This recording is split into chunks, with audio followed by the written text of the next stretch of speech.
Hi welcome to the home life channel. ఈ tomato drum stick curry అండి. దీనికి కావాల్సిన టమాటోస్, ఇంకా డ్రమ్ స్టిక్స్, ఆనియన్స్, ఇంకా గ్రీన్ చిల్లీ, ఇంకా అల్లం, బంగాళాదుంపలు కట్ చేసుకోవాలి. ఒక స్టవ్ ఆన్ చేసి ఒక మూకుడు పెట్టుకొని దాంట్లో కొంచెం ఆయిల్ వేసుకొని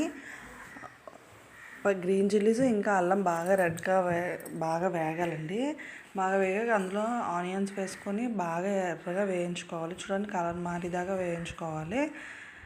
బాగా వేయించుకున్నాక అందులోకి బంగాళాదుంపలు వేసుకొని అవి కూడా కొంచెం కలర్ మారేదాకా వేయించుకోవాలండి. వేయించుకున్న దాంట్లోనే మనం టమాటోస్ ఇంకా డ్రమ్ స్టిక్స్ వేసేయాలండి. దీనిలో కొంచెం సాల్ట్, ఇంకా గరం మసాలా, ఇంకా పసుపు వేసుకొని కొంచెం వాటర్ పోసుకోవాలి. వాటర్ లిడ్ క్లోజ్ చేసుకొని ఒక 5 or 10 minutes బాగా ఉడికిపోతుందండి. ఉడికిపోయాక మనకి కూర రైస్లో